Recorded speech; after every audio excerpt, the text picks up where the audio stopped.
নমস্কার বন্ধুরা, প্রত্যেককে স্বাগত জানাই রিতম স্যার রিজনিং এই ইউটিউব চ্যানেলে। এবং এই মুহূর্তে তোমরা রয়েছো তোমাদের নিজস্ব চ্যানেল রিতম স্যার রিজনিংয়ে রিতম স্যারের সাথে। তো আজকের এই ভিডিও বার্তার মূল বিষয়বস্তু তোমরা অলরেডি থাম্বনেলে দেখতে পেয়ে গেছো যে রাজ্য সরকারে এই মুহূর্তে চাকরির পরীক্ষা প্রায় সবই শেষ, যাই হয়ে গেছে সেগুলো হয়েই গেছে। এরপর আপাতত কিন্তু বাংলার ছাত্রছাত্রীদের হাতে কোনো নতুন চাকরির পরীক্ষার ফর্ম নেই। তো এই অবস্থায় অনেকেরই প্রশ্ন ছিল আমার কাছে, আমার বিভিন্ন টেলিগ্রাম বা হোয়াটসঅ্যাপ গ্রুপে তারা কিন্তু মেসেজ করছে যে স্যার এইবার আমরা কি করব। অনেকেই বলছে যে স্যার আর তো আমাদের কাছে কিছু করার নেই, তাহলে এইবার কি করব। তো তাদের জন্যই মূলত এই ভিডিও বার্তাটি আমি তৈরি করতে চলেছি এবং আশা করি এই ভিডিওটি তোমার কোনো না কোনো বন্ধুরও কাজে লাগবে এবং তুমি তাদের কাছে এই ভিডিওটা কিন্তু শেয়ার করে দেবে যদি তোমার এই ভিডিওটি ভালো লেগে থাকে। এবং অবশ্যই নিচের কমেন্ট সেকশানে আমাকে জানাতে ভুলবে না তোমাদের মতামত। তো চলো আজকের এই ভিডিও বার্তার শুরুতে আমরা আসি। একটুখানি আমরা প্রথমে আমাদের এই চারিপাশে কি ঘটনা ঘটছে সেটাকে একটুখানি বুঝে নিই। দেখো, আজ আমরা দাঁড়িয়ে রয়েছি 2026 সালের মার্চ মাসে এবং এই মুহূর্তে রাজ্যে গ্রুপ সি এবং ডি এর যে পরীক্ষা সেটা লিখিত পরীক্ষাটা সম্পূর্ণ হলো, তার ইন্টারভিউ হবে, রেজাল্ট বেরোবে। তার জন্য একদল মানুষ অপেক্ষা করে রয়েছে। কেন এই গ্রুপ সি ডি পরীক্ষাটার কথা বেশি করে বলছি, কারণ এটা রিসেন্টলি হয়েছে এবং এই পরীক্ষায় প্রায় 16 লাখ মানুষ তারা কিন্তু পরীক্ষা দিতে গেছিল এই দুটো পরীক্ষা মিলিয়ে। তো রাজ্যের একটা বড় সংখ্যক জায়গার ছাত্রছাত্রীরা কিন্তু এর সাথে যুক্ত ছিল। অনেকের জীবিকা এর উপরে নির্ভর করে রয়েছে, অনেকটা লাইফ স্টেকে রয়েছে অনেক মানুষের। এই কথাটা এই কারণেই বলা, তার কারণ হলো বাকি কোনো যে চাকরির পরীক্ষা তারা কেন মানুষের লাইফ স্টেকে রাখতে পারেনি, কারণ সেগুলো আসছেই না। আমরা এখানে দেখতে পাচ্ছি যে WBCS নেই, WBPSC নেই, পুলিশ নেই, কিচ্ছু নেই। একটা রাজ্য যেখানে তোমার মতো সমস্ত ছাত্রছাত্রীরা রয়েছে, আমাদের মতো মানুষেরা এখানে বসবাস করছে, মানুষের কত বড় বড় স্বপ্ন রয়েছে, তারা তাদের স্বপ্নটাকে দেখছে এই কেবলমাত্র একটা সরকারি চাকরিকে কেন্দ্র করে। আর সেখানে সরকার কিন্তু তাদের জন্য সরকারি চাকরির পরীক্ষা আনতে পারছে না। যেরকম আমরা দেখতে পেয়েছি যে আমাদের WBPSCর পরীক্ষা একটা দীর্ঘ টালমাটালের পর সেই পরীক্ষাটা হলো, কিন্তু তার এখনো পর্যন্ত রেজাল্ট বা খাতার কোনো বিষয় এখনো পর্যন্ত আসলো না, যেটা WBPSC নিয়ে একটা ছাত্রছাত্রীদের বড় অংশের মানসিকতা নষ্ট হয়ে যেতে বসেছে যে এই পরীক্ষাটা আর আসেই না। WBCS পরীক্ষা 2024-এর ফর্ম বেরোচ্ছে 2026-এ গিয়ে। তো এই যে জায়গাটা, এই যে পুলিশের পরীক্ষা, তার মধ্যে কত কত পরীক্ষা ছিল রাজ্যে। আজ যদি তুমি 2020-র আগেকার কথা বলতে, লকডাউন পিরিয়ডের আগের কথা বলতে, করোনা পূর্ববর্তী সময়ের কথা বলতে, তাহলে সেখানে তোমার কাছে একটা বড় চাকরির পরীক্ষার জায়গা ছিল। রাজ্যের ছেলেরা রাজ্যে চাকরি করত, তাদের যদি মনে হতো যে আমরা সেন্ট্রালে চাকরি করতে চাই তাহলে সেন্ট্রালের চাকরির দিকে যেত, যে যেটা প্রয়োজন ছিল সে তার মতো করে সেটাকে বেছে নিত। কিন্তু আজকের দিনে দাঁড়িয়ে এই 2026-এর মার্চ মাসে দাঁড়িয়ে আর কিন্তু কিছু মানুষের হাতের মধ্যে নেই। এখন তোমাকে এই 4-5টা পরীক্ষার মধ্যে থেকেই বেছে নিতে হবে কোনটা তুমি করবে বা কোনটার দিকে তুমি এগোতে চাও। আর যদি না এগোতে চাও তাহলেও তোমাকে বাড়ি থেকে সেই রকমভাবেই প্রিপারেশান নিতে হবে যে না, আমার জন্য সরকারি চাকরি নয়, আমি অন্য কিছু করব। কিন্তু আমাদের এই রাজ্যের একটা বড় অংশে আমরা দেখতে পাচ্ছি সেই সমস্ত ছেলেরা বাস করে যারাই মূলত আমাদের কাছে মেসেজ করে যে স্যার আমার তো বাবার খুব খারাপ অবস্থা, আমার বাবা দীর্ঘদিন ধরে চাষাবাদ করেন, তার কাছে তো ততটাও টাকা বেশি নেই, বা আমি আর আমার মা থাকি, আমাদের সম্বল একটিমাত্র গরু, এই গরুটি যতটুকু দুধ দেয় তার উপরে নির্ভর করেই আমাদের চলছে। এরকম অনেক অনেক পরিবার, অনেক অনেক ছাত্রছাত্রীদের সাথে আমার কিন্তু রোজ দিন কথা হয়। তোমরা জানো যে কেবলমাত্র অনলাইন অ্যাপিয়ারেন্সের জন্য কিন্তু আমি তোমাদের কাছে পরিচিত নই, আমি এর সাথে সাথে অফলাইনেও বহু ছাত্রছাত্রীর সাথে কিন্তু এতদিন পর্যন্ত পরিচয় করেছি। তাদের পার্সোনাল কথাগুলো আমি শোনার চেষ্টা করেছি, বোঝার চেষ্টা করেছি যে এই বর্তমান রাজ্যের সিনারিওটা কী। দীর্ঘদিন ধরে পড়ানোর অভিজ্ঞতা আমাকে এটাই বোঝাচ্ছে যে এই মুহূর্তে দাঁড়িয়ে যদি একটা নর্মাল ছেলেকে বলা হয় যে না তোমার কাছে সরকারি চাকরির পরীক্ষা নেই, তো তার কাছে কিন্তু সে মাঠে মারা পড়ার মতো একটা অবস্থা হয়ে যাচ্ছে। মানুষজন দীর্ঘদিন ধরে যারা খেটেছে তারা এখনো পর্যন্ত তাদের রিক্রুটমেন্টটা পায়নি। এরকম অনেকেই আছে। সেদিনই অটোতে করে যাওয়ার সময় এক দিদির সাথে আমার পরিচয় হলো, দেখা হলো। সেই দিদি আমাকে বলছিলেন যে 2015-তে ভাই এসএলএসটি পরীক্ষা, সেই সময়কার এসএলএসটি পরীক্ষা ছিল আমাদের, তার রিক্রুটমেন্ট গিয়ে আমি এখন পাচ্ছি। তো এই তো টিচিংয়ের অবস্থা, তুমি কোথায় যাবে? পুলিশ নিয়ে যারা খাটে তারা ভাবছিল যে আমি মাঠে ভালো রেজাল্ট করছি, আমি মাঠে ভালো দৌড়াচ্ছি, আমার ফিজিক্যাল ফিটনেস রয়েছে, আমি পুলিশের দিকে যাব। কিন্তু এই মুহূর্তে দাঁড়িয়ে দেখো পুলিশের কতগুলো vacancy, WBP, KP, lady constable, তাদের আলাদা করে রয়েছে, কেবলমাত্র মহিলাদের জন্য পরীক্ষা। বা নিদেন পক্ষে একটা হোমগার্ডের রিক্রুটমেন্ট, সেটাও নেই। সমস্তটাই রাজ্য সরকার চালানোর চেষ্টা করছে সিভিকের মাধ্যমে। তো এই যে কারেন্ট সিচুয়েশানে দাঁড়িয়ে আমরা কি করব, এই জন্য আজকের এই ভিডিওটি তোমার হয়ে তোমার কথা বলবার জন্য আমি কিন্তু তৈরি করছি। যদি তোমার মনে হয় যে এর সাথে তুমি কোথাও না কোথাও নিজের মিলটা দেখতে পাচ্ছ, তাহলে অবশ্যই ভিডিওটি লাইক ও শেয়ার করতে ভুলো না। দেখো, লাইক ও শেয়ার তো চলতে থাকবে, কিন্তু মূল বিষয়বস্তুটা হলো যে ছাত্রছাত্রী, মূল বিষয়বস্তুটা হলো যে মানুষ তার রুজি রোজগারের জন্যই কম্পিটিটিভ ফিল্ডে এসেছে। তো এই যে কম্পিটিটিভ ফিল্ডে তারা এসেছে, তারা করবেটা কি? তার কাছে সরকার একটা চাকরি দিতে পারছে না। রাজ্য সরকারে ডাব্লিউবিপিএসসি ক্লার্কশিপ নেই, মিসলেনিয়াস নেই, ফুড এসআই কিছুদিন আগে হলো, তাতেও দেখতে পেয়েছি যে একাধিক গোলযোগ, একাধিক প্রশ্নপত্র ফাঁসের অভিযোগ। সবার কাছে টাকা নেই, সবাই টাকা দিয়ে চাকরি কিনতে পারছে না। চাকরি কিনতে হবে কেন, এইটা একটা বড় কথা। আচ্ছা, যদি কিনতে না হয়, যদি আমি কষ্ট করে পড়াশোনা করে চাকরি পেতে যাই, সেটাও কি সরকার আমাকে দিচ্ছে? না, সেখানেও গিয়ে একটা বড় না আমরা দেখতে পাচ্ছি। তো এই মুহূর্তে আমাদের কাছে করণীয়টা কি রয়েছে? আমাদের চাকরির পরীক্ষাটাকে যদি আমরা ভালো করে বুঝি, তাহলে আমরা জানব যে আমাদের এই যে জব, এই যে গভর্নমেন্ট এক্সাম,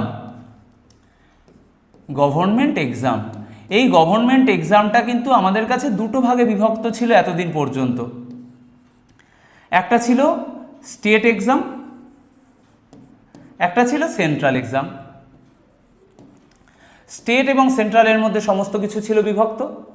এই স্টেটে এখন যেই কারেন্ট সিনারিওটা এসে দাঁড়িয়েছে, সেইটা কিন্তু একটা প্রশ্নচিহ্নের সামনে এসে দাঁড়িয়েছে। সেন্ট্রালের পরীক্ষা, যদি তুমি সেন্ট্রালের মতো করে নিজেকে তৈরি করতে পারো, তাহলে সেন্ট্রালের পরীক্ষা ভাই তোমার কাছে রয়েছে। এবং সেন্ট্রালের মধ্যেও সেই পরীক্ষাটাকে আমরা, যেহেতু আমরা কথা বলছি যে বাংলার প্রত্যেকটা একদম নিম্নবিত্ত, মধ্যবিত্ত এই ছেলেদের কথা বলছি, তো সেইখান থেকে আমরা এই পরীক্ষাটাকেও তিনটে ভাগে ভাগ করতে পারছি। একটাকে আমরা বলতে পারি যে একটা হলো এসএসসি রিলেটেড এক্সাম, এসএসসির পরীক্ষা সমস্ত। দ্বিতীয়ত আমরা বলতে পারি রেলের পরীক্ষা, যেটা সবার কাছে রয়েছে। তৃতীয়ত হলো কিছু টেকনিক্যাল এক্সাম, যদি তুমি আইটিআই করে থাকো, যদি তুমি আইটিআই বা ডিপ্লোমা পাস হয়ে থাকো, কারণ একেবারে সাধারণ মানুষের কথা আমি বলছি, সবার পক্ষে সম্ভব নয় ইঞ্জিনিয়ারিং পড়া। আর চতুর্থত আমাদের কাছে রয়েছে ব্যাংকিংয়ের এক্সাম। এবং এইখানেও দেখো, ব্যাংকিংয়ের এক্সামটাকে অনেকে বলবে যে হ্যাঁ ব্যাংকিংয়ের এক্সামটাও তো তোমার কাছে আছে, কিন্তু আমি বলবো যে আমার যারা দর্শক, যাদেরকে আমি দেখেছি, যারা এরকম জায়গায় থাকে যেখানে নেটের ফেসিলিটিটাই ঠিক করে হয়তো পৌঁছয়নি, বা পৌঁছেছে হয়তো ততটা বেশি, সেখানে অতটা ঘনবসতিপূর্ণ অঞ্চল নয়, একদম দূর প্রান্তে থাকে, তো সেই ছেলেটা কি করে একটা ব্যাংকের পরীক্ষার জন্য 1000-1500 টাকা খরচা করবে ভাই? 1000 থেকে 1500 টাকা কি করে খরচা করবে তার ফর্মের পেছনে?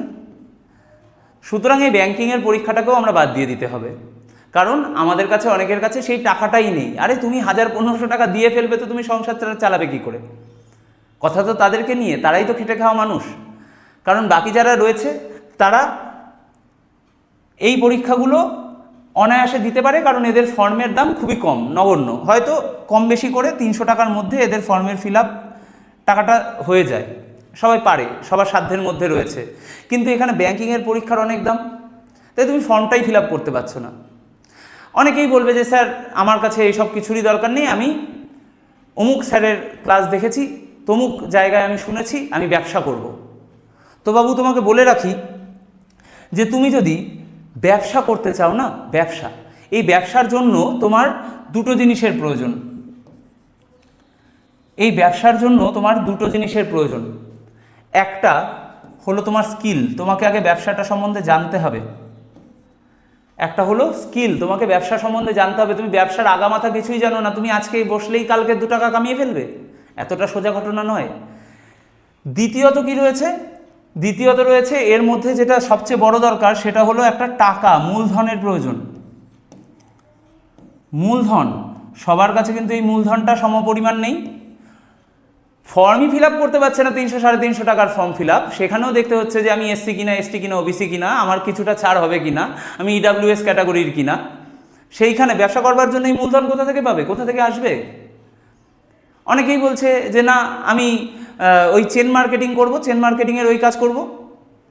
আমি একা ঢুকেছি, আমি আরও 4টে লোককে ইনপুট করলেই তো আমাকে আস্তে আস্তে করে সেখানে দেখবে। চেন মার্কেটিংয়ে এরকমভাবে বলা থাকে যে তুমি আজকে 1 নম্বর স্টেজে আছো, এখান থেকে তুমি 2 দিনের মধ্যে 2 নম্বর স্টেজে চলে যাবে, তারপরে 3 নম্বর স্টেজে চলে যাবে, খুব সুন্দর করে তোমার গ্রাফটা এরকমভাবে বাড়তে থাকবে। ওটা কেবলমাত্র ওই যে ক্লাসে, যেই সময়টাতে, যেই সেমিনারে তোমাকে বোঝানো হচ্ছে যে আজ গতকাল আমার কাছে কিছুই ছিল না, আজ আমি একটা মার্সিডিজ গাড়ি চড়ি। এই সমস্ত ভুল পথে পা দিও না। এই সমস্ত ভুল পথ তোমাকে ডিস্ট্র্যাক্ট করছে, এবং এইভাবে এরা দিনের পর দিন, তোমার বাবাকেও কেউ বুঝিয়েছে, তোমাকেও কেউ বোঝাচ্ছে, তোমার তারও আগের প্রজন্মকে থাকলেও কেউ বুঝাতে পারে, আবার তোমার ভবিষ্যৎ প্রজন্মকেও কেউ এই ধরনের কথা বলে বলে বুঝিয়ে যাচ্ছে। তাদের কাজই হলো এটা, তাদেরকে সেই রকমভাবেই ট্রেনিং দেওয়া হয়। বোঝা গেছে? তাহলে এই জিনিসটা হলো না। আচ্ছা, ব্যবসার জন্য আমি মূলধন জোগাড় করতে পারিনি। হয়তো অনেকের কাছে বলবে স্যার আমার কাছে স্কিল আছে, আমি দীর্ঘদিন ধরে একটা দোকানে কাজ করেছি, আমি গরিব ঘরের ছেলে, কিন্তু এখন আমার কাছে টাকা আছে, আমি একটা ব্যবসা দিতে চাই। স্কিলটা থাকলেও তোমার কাছে মূলধনটা থাকবে না ঠিক সময়তে। তুমি বলবে যে স্যার এত কিছুর তো দরকার নেই, আপনি এত ধরনের কথা বলছেন, এসব আপনি ভুল বোঝাচ্ছেন। হ্যাঁ, আমি বলবো আমি ভুল বোঝাচ্ছি। তুমি বলো তাহলে তুমি কি বলতে চাও। তো তুমি বলবে যে স্যার আমার কাছে আরেকটা বুদ্ধি আছে, আমরা তো প্রাইভেটে জব করতে পারি। প্রাইভেটে জব, আচ্ছা, এই প্রাইভেটের জন্য তোমার দরকার স্কিল। আর এই স্কিলটা যদি না থাকে তাহলে তুমি জানবে যে এই প্রাইভেট চাকরি তোমার কাছে কেবলমাত্র কিছু নির্দিষ্ট জায়গায়, হয় তোমাকে সিকিউরিটি গার্ডের কাজ করতে হবে, সিকিউরিটি গার্ডের কাজ করতে হবে, অথবা হয়তো তোমাকে এরকম করতে হতে পারে যে কোথাও সেলসের চাকরি। আর আমরা জানি যে এই সেলসটা একটা টার্গেট বেসড চাকরি।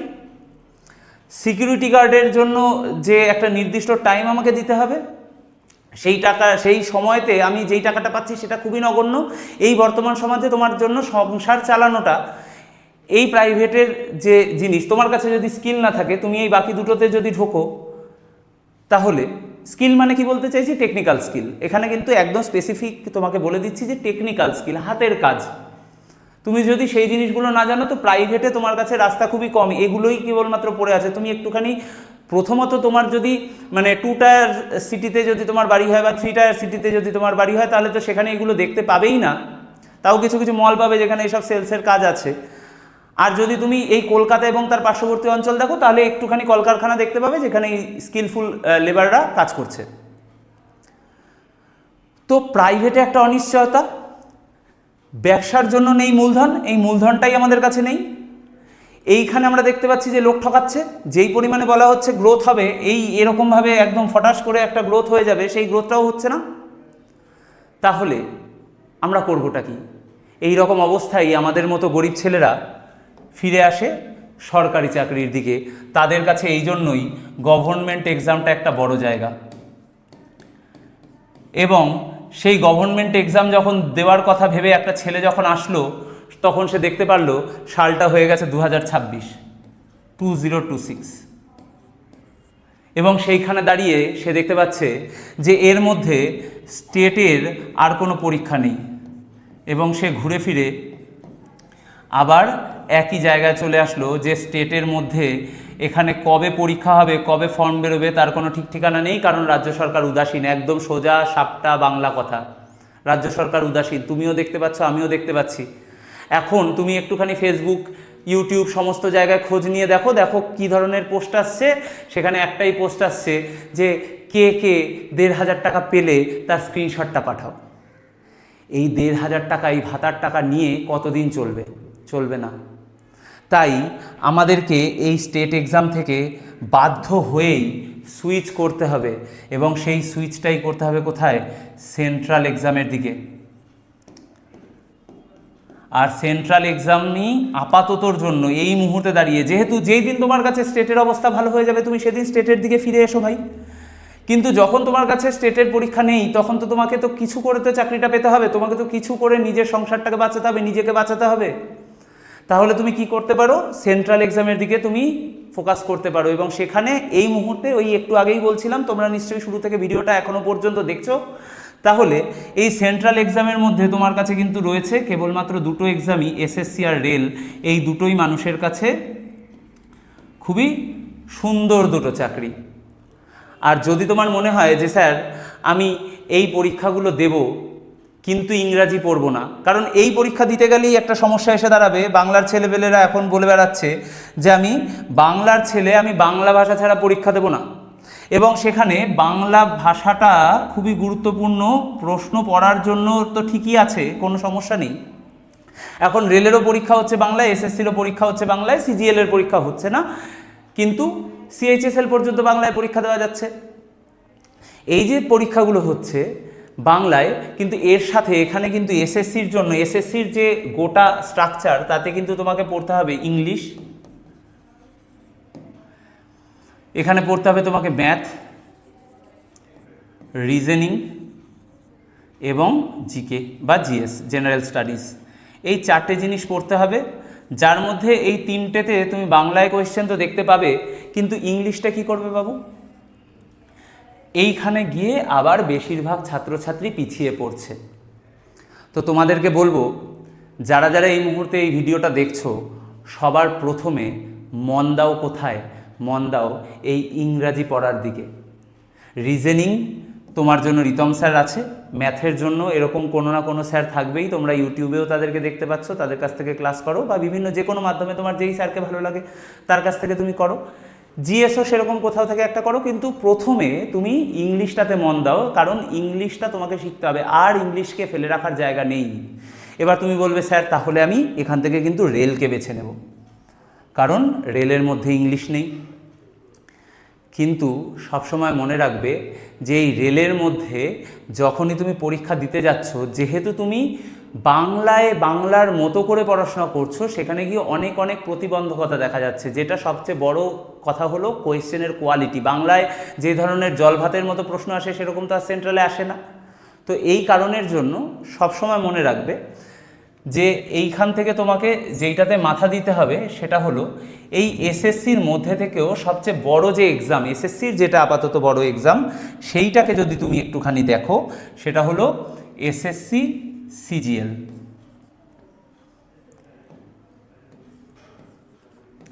এসএসসি সিজিএল, এই এসএসসি সিজিএলটা যেহেতু টপমোস্ট এক্সাম, এইটাকে যদি তুমি একটুখানি ভালো করে তৈরি করে নিতে পারো না, তাহলে তুমি দেখবে এর নিচের সিএইচএসএল, এর নিচে এমটিএস বা সিলেকশন পোস্ট,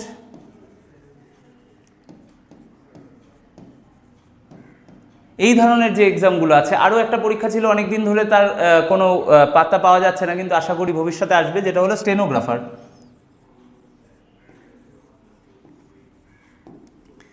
এই এক্সামগুলো প্রত্যেক কটাই দিতে তোমার সুবিধা হবে, এবং তার সাথে সাথে এই সিজিএল থেকে যদি তুমি ইংলিশটাকে বাদ দিয়ে দাও,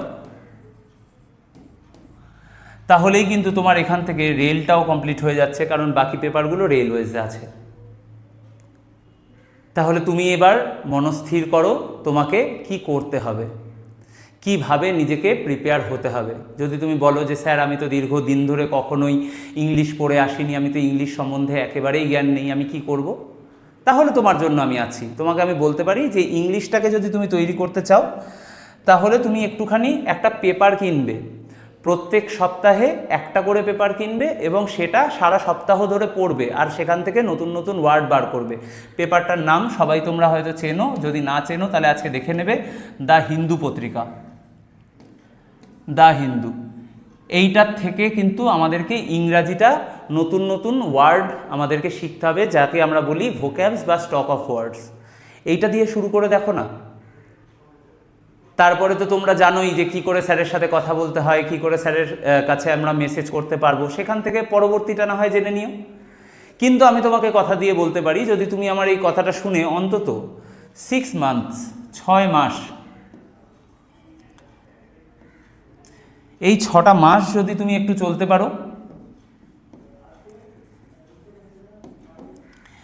তাহলেই আমরা কিন্তু একটা ভালো জায়গায় নিজেকে দেখতে পাবো।